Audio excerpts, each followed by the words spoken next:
This is Anything But, the politics-free podcast, where you can come for a short time each week to get away from the madness of the world, while we carry on as though nothing important or noteworthy is happening.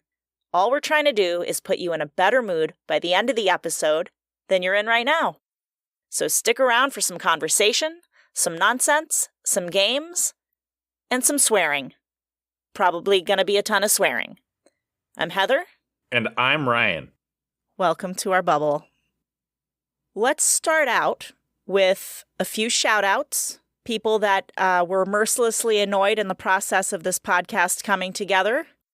So thank you to Jan, Jean, Dharma, Annie, Ellie, Mom and Dad, of course, Rebecca, and special shout-out and thank you to Juliet for helping us with the logo. You can check her out on snackbat.com, snackbat.com. Ryan. Yes. Are you ready for the burning question? I am ready for the burning question. This is the burning question. The burning question, by the way, is just a random question I'm dying to ask Ryan that I thought of throughout the course of the week.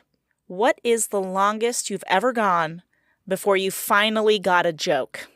I want to say many, many years, and I know what joke it is. Oh, please tell me. So, Dad used to tell me this story of, I'm sure he's told you this story too, but it's his surfing story where he was laying on his surfboard one day and fell off, and there was like a great white swimming underneath him, and he said he made like Jesus and walked on water. And I always took that literally and thought that Dad could walk on water. And so I would tell all my friends that my dad could walk on water. And of course, nobody believed me. And it wasn't until Rebecca and I started dating and, started learning about Christianity, because her family's pretty Christian, that I learned that apparently Jesus could walk on water. And I was like, oh, he couldn't walk on water. Dad's not Jesus. I just realized. That is a pretty good one. And I will tell you mine. Number of years. I finally got this joke a week ago, which is why I thought of asking you this question. And it's sort of a pun, like a play on words that Granny said to me. I must have been about 6 years old at the time, helping her with the gardening. Mm-hmm. And she had these pansies. Do you know what a pansy looks like? Maybe. I might. Just Google it. It looks like the face of a monkey. Oh. Huh. I guess I don't really see the monkey, but sure, we'll roll with that. You don't? No. All right, well, I need to look. That doesn't just look like a bunch of faces of monkeys staring at you to you? Listen, we're getting sidetracked. Here's the point. I was looking at these pansies, and I was like, they look like monkey faces. To me, I guess. Apparently, I'm the only person in the entire world that has this opinion of pansies. And she said, yeah, they're chimpanzees. Last week, I was like, I just got that joke. How many years is that ago? Almost 35 years ago. It's a long time. I finally get the joke. Also, there was this incident that happened in my 20s where I was walking with some friends of mine along a street on a sidewalk, and there was some potted plants there on display, and they were pansies, and I was like, hey, it's the monkey flowers. And all of my friends suddenly became botanists, and they were like, you mean pansies?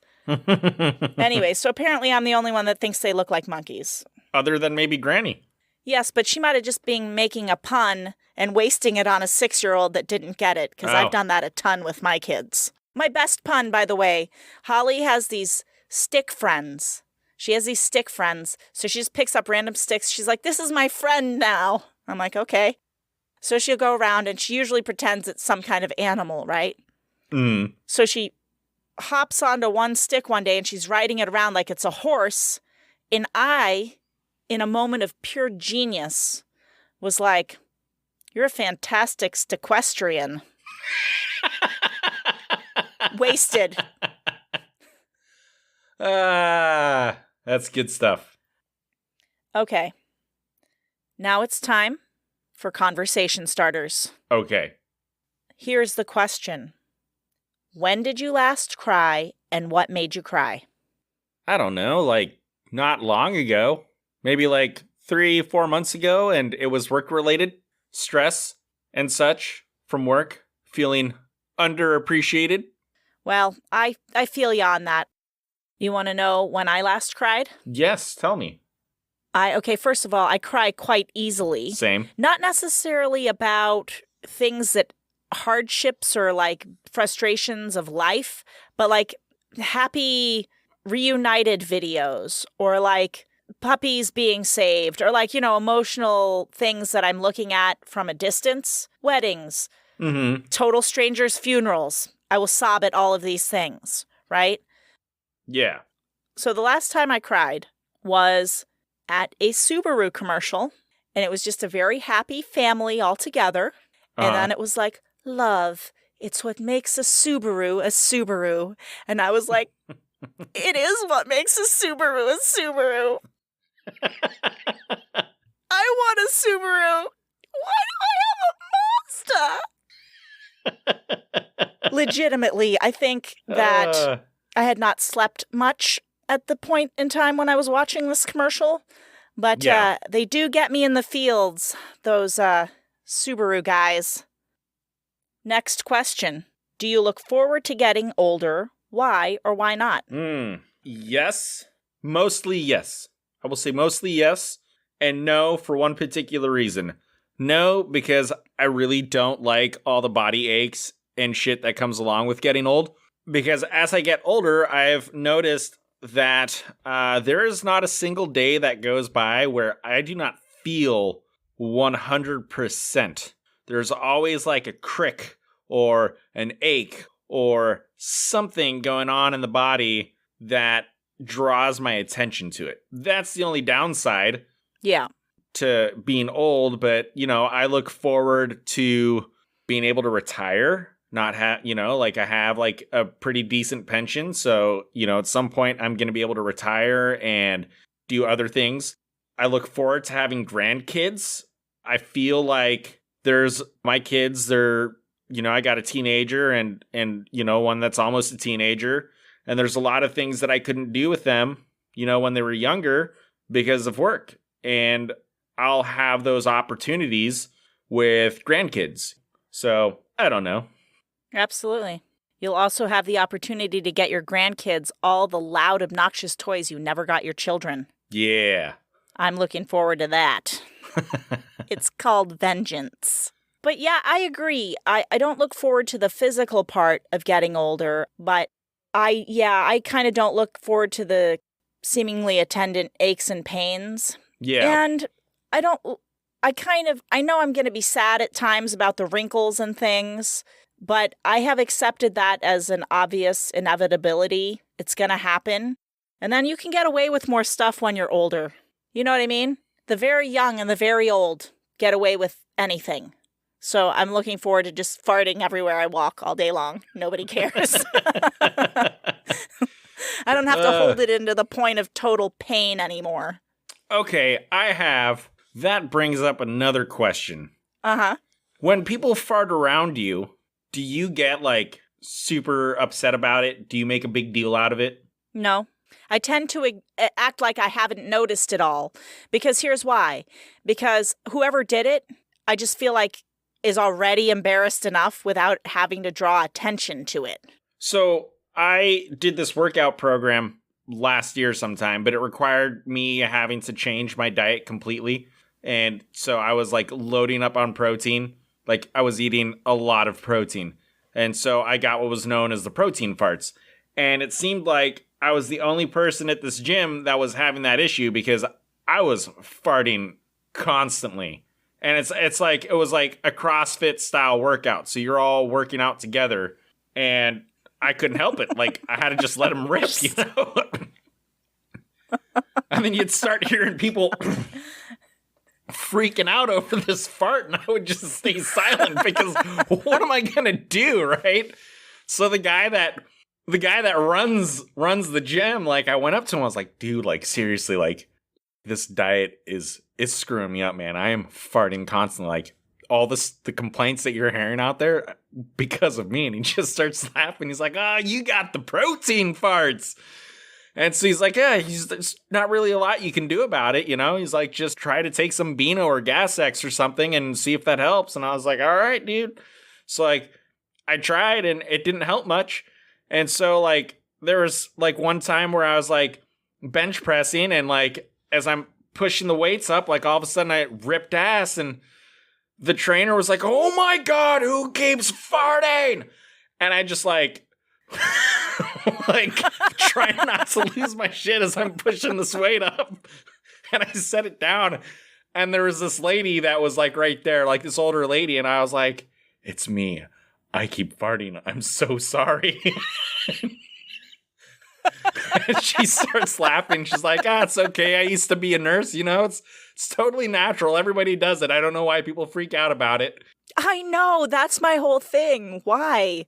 Okay. Since we're talking about flatulence and things that stink, let's go with this.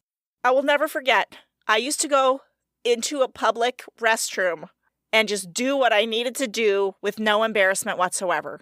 Until one day, I did what I needed to do, and it was loud for a prolonged period of time.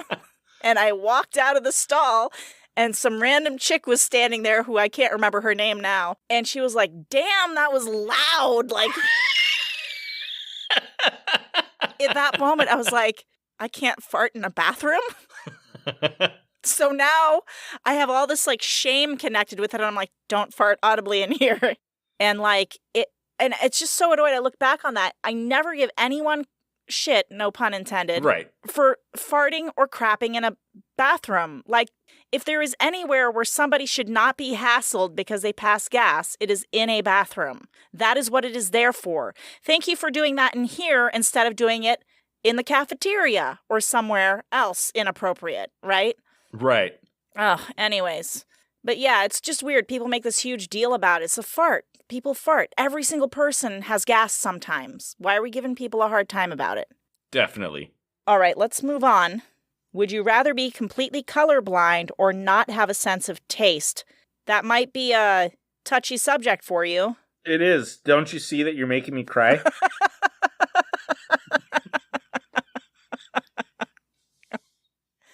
Sorry.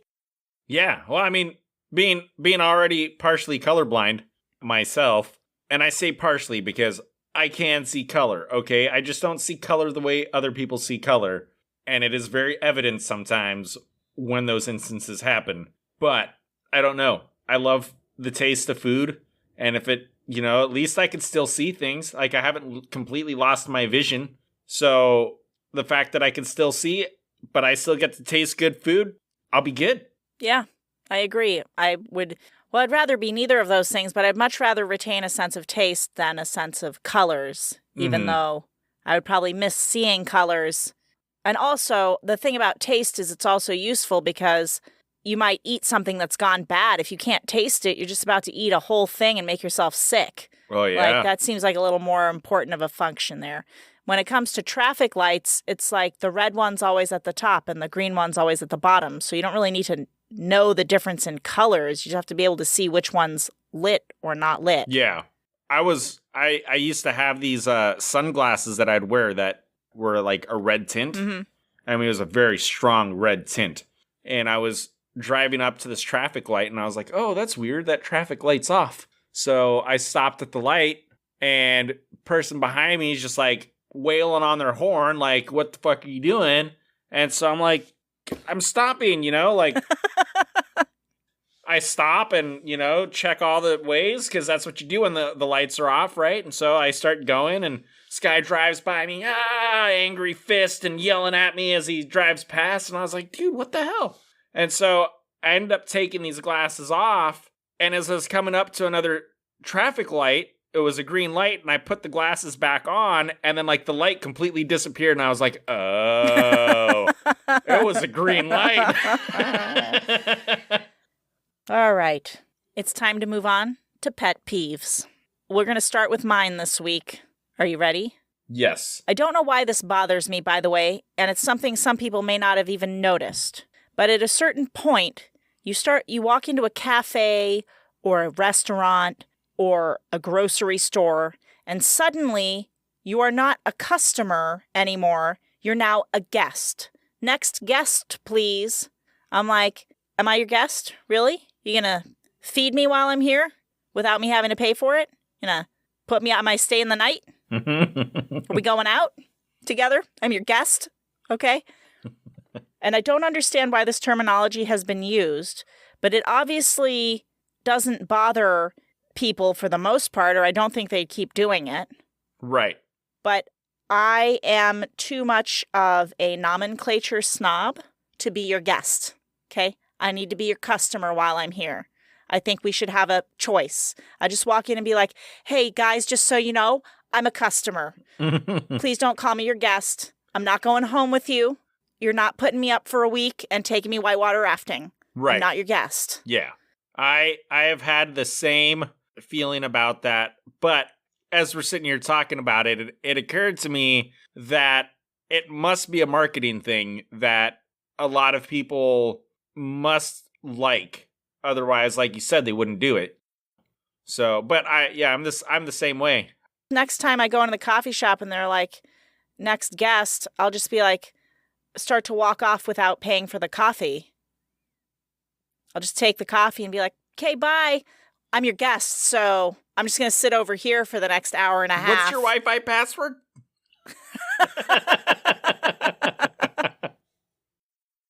Did you have a pet peeve? I do. My pet peeve is when people insist on walking diagonally across a storefront road rather than perpendicular like there is a crosswalk there. So to be clear... So when they leave the store and they're going into the parking lot, you have your road right in front of the store where people have to stop and wait for pedestrians, and the pedestrian, rather than walking across the street like this... Nobody can see your hand. Rather than walking perpendicular across the street as if there was a crosswalk on the street at a 90-degree angle across the street, they have to walk diagonally across it, which makes them take longer crossing the street. So then I have to wait longer for them to cross the street before I can go. I could see how that would be annoying. And as you were saying that... You realized you do it. Yes, I do that. But I also, then I was like looking back on it, I'm like, I'll go really long and really diagonal if there's no cars. If a car starts to drive up, I'll go from diagonal to shift to straight across to get out of the way. Sure. Or like if there's a car waiting, I'll just go straight across for sure. I won't try to. And I put a little hustle in my step to be polite if there's a car waiting. Yes. I do. Not everybody does that. I feel like some people are like, oh, it's a car. Suddenly, I have a clubfoot I have to drag behind me. Excuse me. I'm going to go as slow as I fucking can. That was a good one. I have a ridiculous secret to share. Do you? Let me check my notes to see if I wrote one down. Because I thought of one. So, I guess it wouldn't so much as be a secret per se, since there's one other person that was involved. But when I was in middle school, I don't think I really had like my own taste in music yet. So if you would look in my CD binder, I'd have like a random assortment of music, mostly of which mom and dad would give me for Christmas. So I'd have like the Beach Boys or like some random CDs in there. 2 random CDs that I had was Ace of Base, the album with the sign on it. Classic. And then I had Hanson's Probably One and Only CD. But to be specific, just in case they have more than one, is the album with MMMBop on it. MMMBop, also classic. Well, as a young child, when people would browse through my CDs on school trips and see that I'd have a Hanson CD, I would get mercilessly made fun of for it. But so my solution was to try and pawn it off on a younger child.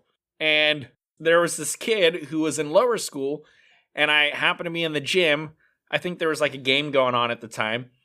And I was like, hey, do you want a CD? I've got a CD that you can have for free. And he goes, oh, yeah, sure. What is it? And I open up my binder. I'm like, Hanson. You want my Hanson CD? And he goes and he looks at me. He's like, no, Hanson sucks.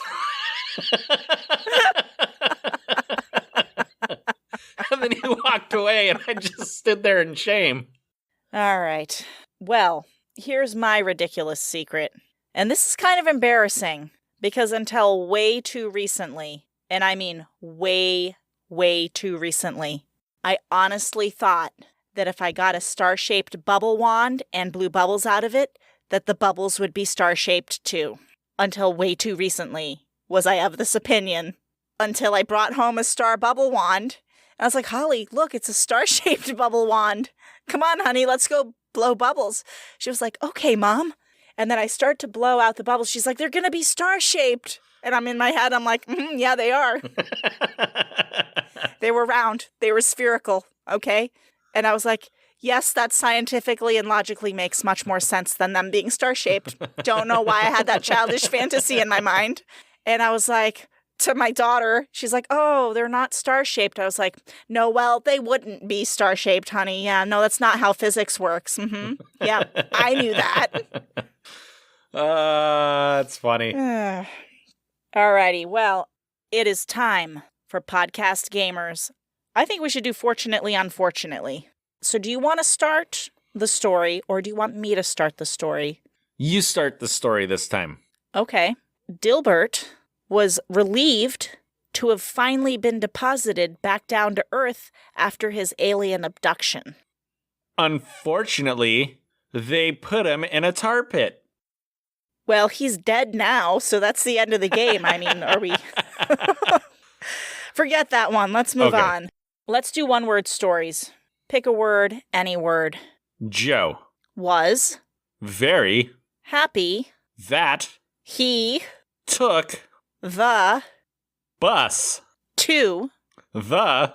Staples. To the Staples. Center. That. Was. Far. Away. From. His. Dungeon. Where. He. Kept. His. Big. Thing. The. Thing. Was. Old. And. Super. Decrepit. So. He. Decided. To. Bring. It. With. Him. To. The. Staples. Center. All. Of. The. Time. He. Was. On. Drugs. He. Totally. Wanted. To. Take. More. Things. With. The. Bus. That did not at all go in the direction I was trying to guide it in. Not at all. Anyway. He. Is. Totally. Dead. Now. The. Beginning.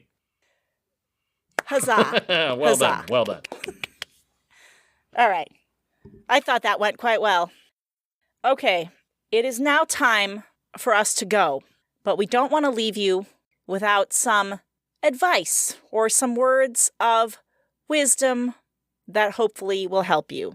My advice for you is that when it is pouring rain outside, just go ahead and turn off the sprinklers.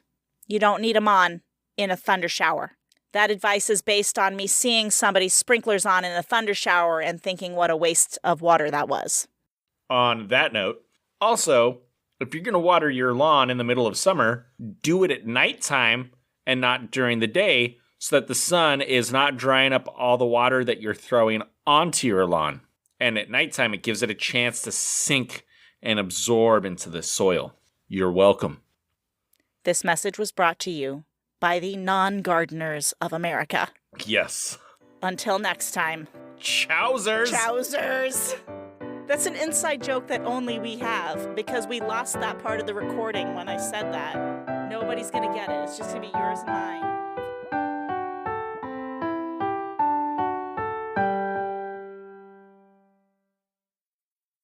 I would rather be completely colorblind. Dits. That's short for ditto. Yeah, no, I got that. You dits. Okay, I did not think that abbreviation through all the way.